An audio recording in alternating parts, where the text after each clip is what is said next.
Excuse me, sir.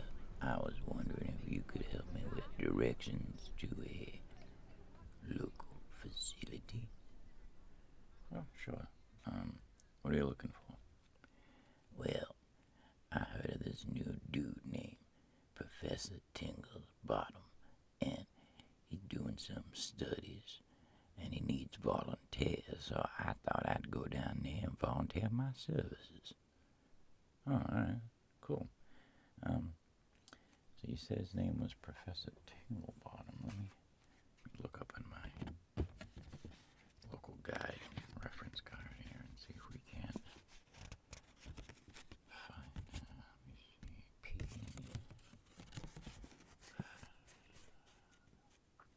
okay, yep. Professor Tinglebottom, Institute of ASMR Studies and Technology. Does that sound right? Yeah, man, I think that's the dude. I need to get there. Alright, sir. Well, this is the place to be. I am a professional directions giver. I took a course at my community college, so let me just get organized here and we'll get this going. I need to get my pen cap off. It can be a little sticky, so just give me a moment.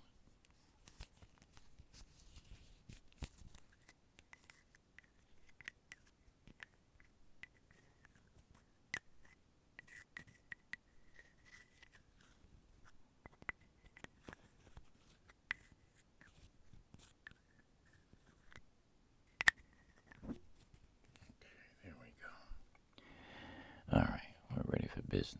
So, Professor Tinglebottom. Let's see here. How can I best describe this? This is the starting point. This is where we are. This is my little booth. So, we'll just put one of these little compass things, right?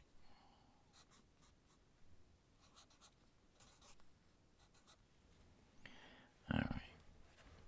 See, that's the way us professional directions givers draw the compass symbol, just like that.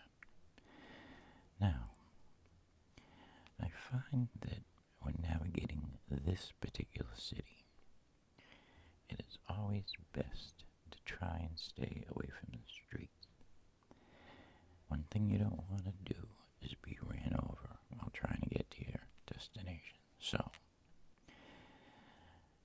although my directions may be a little longer than, say, going on the street, it'll be much safer. So just bear with me.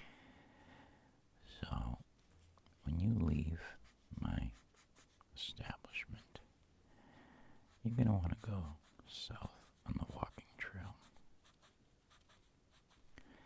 And as you know, a walking trail has all these flowers and floral arrangements along the edges. So you're going to walk for about half a block, I say. At which point you're going to come to a little intersection. Now, you'll know this intersection when you get to it, because, let me get this a little more view for you there, buddy. Okay. You'll know this is the right intersection because there is a little water fountain.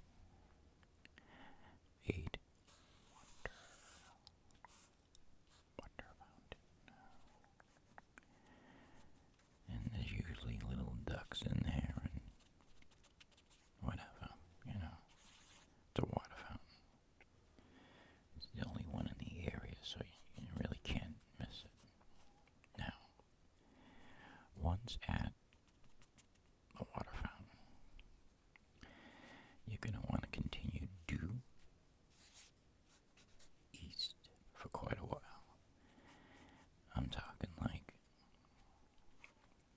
roughly 4 or 5 blocks. Okay? So we're going to pretend we've walked 5 blocks.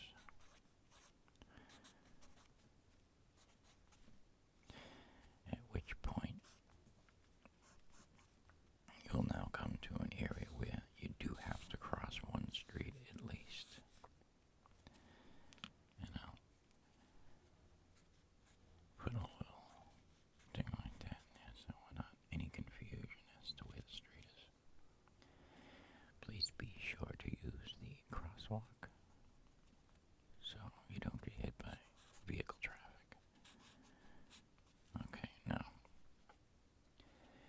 once you've gotten to the street, you've got to cross it and then immediately continue south again, okay? You have a nice safe sidewalk at that point. So you're going to want to walk south for a very, very short period of time, because then you're going to immediately, almost immediately, come up to a brick building. But here's the thing. It's not an ordinary brick building. This brick building is pretty special because it's an old style kind of brick building. Like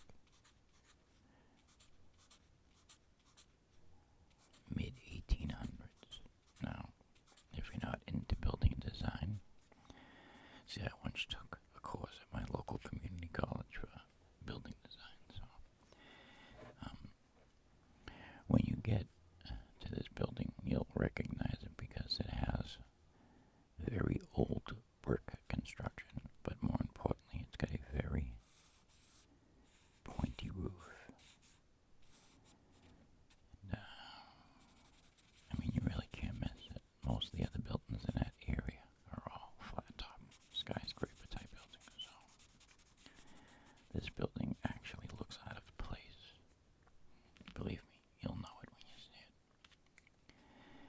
it. It's at that point you'll then continue east once again. So now we're getting to the nitty-gritty, because once you go east, you pass that building, you're going to come up in a park. Now, I'm telling you, this park is no joke. It has some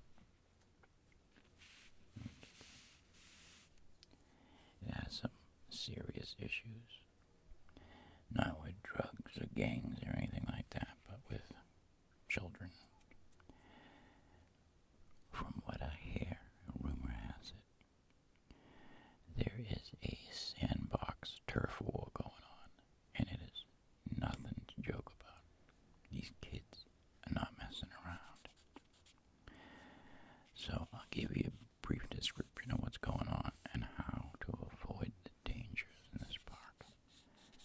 Because these kids, they're crazy. They're not like when I was young. They're out of control. So when you first enter the park area, and there's all gates right here, we'll distinguish the gates via the red marker. When you first walk into the park, immediately on your left is going to be the first sandbox.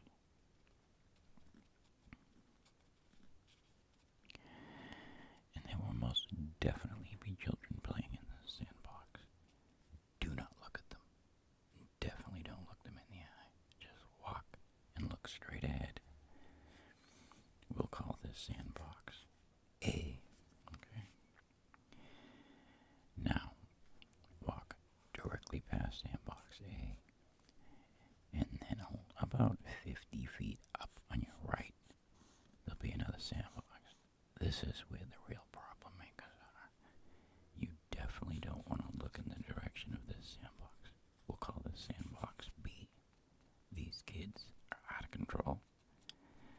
I've city numerous times. They've done multiple raids in this place. SWAT has been down here, and they really just have no control over the situation. So, if you anywhere between sandbox A and B, if anywhere between these two locations you get attacked by the children, my suggestion is bail out to the north, over by the swing sets. You have to remember that. That is so very important. The swing set. Head towards the swing sets, because they won't venture too far from their sandboxes in fear that it will be occupied by the invading children. So, if they do attack you, just run towards the swing sets and exit out the north side of the park. This is your emergency exit right here. Okay? Now, assuming you get by playing Sandbox A and Sandbox B without any altercations with the children, you should be okay at that point. However, I know this is going to sound a little freaky, but alright, well, I'll just say it. It is what it is. Right towards the east side of the park, there are two old men who play chess all day long. Now, story has it, these two old fellas used to be the best of friends. However, they are no longer best of friends. And while walking by them, God knows what might be flung upon you by accident. So, just kind of look left and right. Make sure they're not engaging one another. If they're not looking at one another, you should be good. Just kind of walk briskly past these two old gentlemen. But once you've done that, you're in the clear, because then you'll be out of the park and we'll be back in business. So, alright. We're almost done. So once you've gotten out of the park, you're pretty much there. At this point, you need to just cross one more street that runs north to south.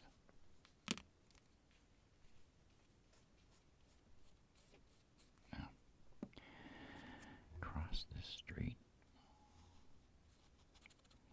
On the east side of the street, you'll then head due north.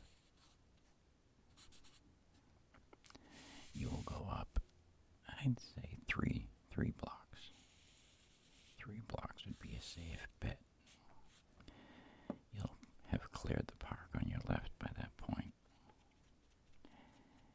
and you will know you're there pretty much by, let's just say this. When a building on your right has a bunch of people standing out in front, playing with pieces of paper, empty plastic bags, and every single one of them will be whispering, you'll know you're there. The ASMR, whatever, not enough room, Institute for Scientific Studies. That's where it's going to be. Again, those people out front, you'll know. Now, just some advice. When you first walk in the building, you're going to have a giant set of double doors, okay?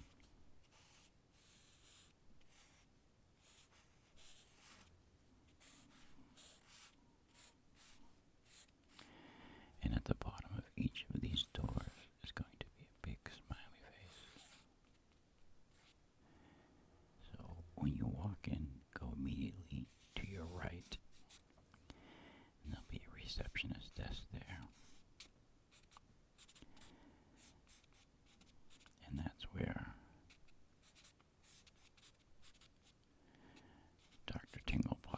assistant will be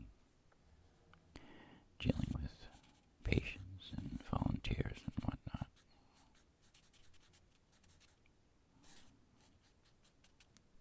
He's a friendly dude.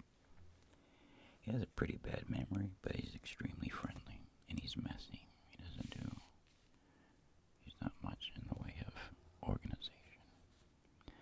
So you'll see paperwork just strewn about all over his desk. But he's a good dude, so you'll like him. Well, if you enjoyed this directions video and want to see more, just let me know. I don't really feel like this is my area of trigger making expertise, so to speak, but I don't know. Sometimes I completely miscall things, so you guys let me know in the comments sections if you dig this kind of thing. But you know what? I'm trying to do a little bit of everything because I know there's a lot of triggers out there, so yeah, I'm just trying to do a little something for everybody. So, hope you guys enjoyed, and I will see you on the next video. Oh, and if you didn't get what I was saying here, very soon there will be a meeting between Professor Tinglebottom and OG Tingles.